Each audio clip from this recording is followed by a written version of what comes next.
বাজে 8টা, সকাল 8টা। সকাল সকাল আমরা চলে এসেছি গোবরা স্টেশনে। তো এই শীতকালে সকাল সকাল আমরা একটা জায়গায় বেড়াতে যাব। কোথায় যাব এখন বলবো না, তো চলো ওখানে গিয়ে তোমাদের সাথে দেখা হবে।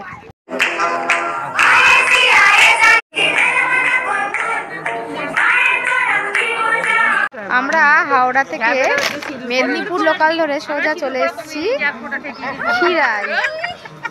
তো এখানে আমরা এখন ওয়েট করছি, এবার যাব ফুলের বাগান।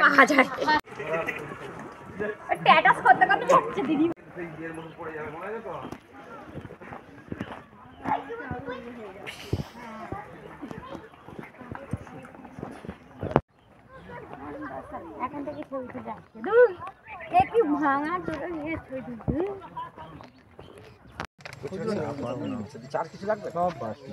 ট্রেন থেকে নেমে যেদিকে ট্রেন যাচ্ছে তার উল্টো দিকে লাইনের পাশ দিয়ে সোজা মাটির রাস্তা।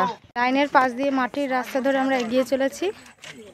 তো ওখানে রাস্তার ধারে পানি ফল বিক্রি হচ্ছে, ওরা কিনছে। তো আমরা একটু এগিয়ে যাই, আশপাশটা দেখি। ফুলের বাগানে আমরা পৌঁছে গেছি। ফুলের উপত্যকায় যাওয়ার পথেই রয়েছে দুধারে প্রচুর দোকান। গ্রাম্য পরিবেশে ছোটোখাটো মেলা বসেছে। আমরা খিরাইয়ের উপত্যকায় এসে গেছি। তো এবার আমরা একটু খাওয়া দাওয়া করে তারপর আমরা আবার ফুলের উপত্যকা দেখতে যাব।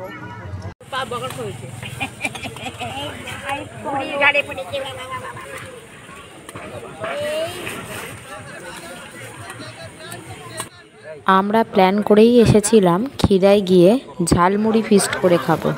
সমস্ত জিনিস বাড়ির ওখান থেকে কিনেই এনেছি, এখন ঝালমুড়ি মাখা হচ্ছে। মুড়ি খেয়ে আমরা সোজা চলে এসেছি ফুলের উপত্যকায়। খিরাই ফ্লাওয়ার ভ্যালিতে। তো এখন আমরা চারদিকে ফুলের বাগান ঘুরে দেখছি, ভীষণ মনোরম পরিবেশ।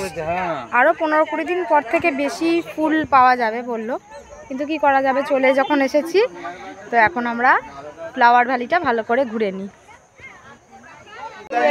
ফুলের ক্রাউন নিয়ে নিলাম একটা, বেশ সুন্দর। সবাই মিলে ফুলের ক্রাউন পরেছি, ছেলেও পরেছে। সবাই আমরা এখন ফুলের উপত্যকায় ঘুরছি, ভীষণ আনন্দ হচ্ছে। খুব বেশি ফুল না দেখতে পেলেও আনন্দটা খুব হচ্ছে। বিশাল উপত্যকা, শুধু ফুল আর ফুল।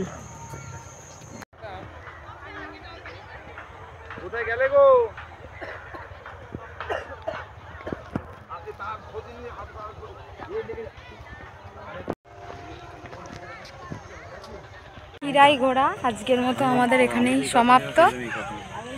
তো আমরা এবার বাড়ির উদ্দেশ্যে রওনা দেবো। এই ফ্লাওয়ার ভ্যালি থেকে এবার সোজা আমরা স্টেশনে যাব। তো ওখান থেকে ট্রেন ধরে আমরা সোজা বাড়ি যাব। তো দেখা হবে পরবর্তী অন্য কোনো ব্লগে। ততক্ষণ তোমরা খুব ভালো থাকো, আর যারা আমার ব্লগটা পছন্দ করো তারা অবশ্যই সাবস্ক্রাইব করো। টাটা।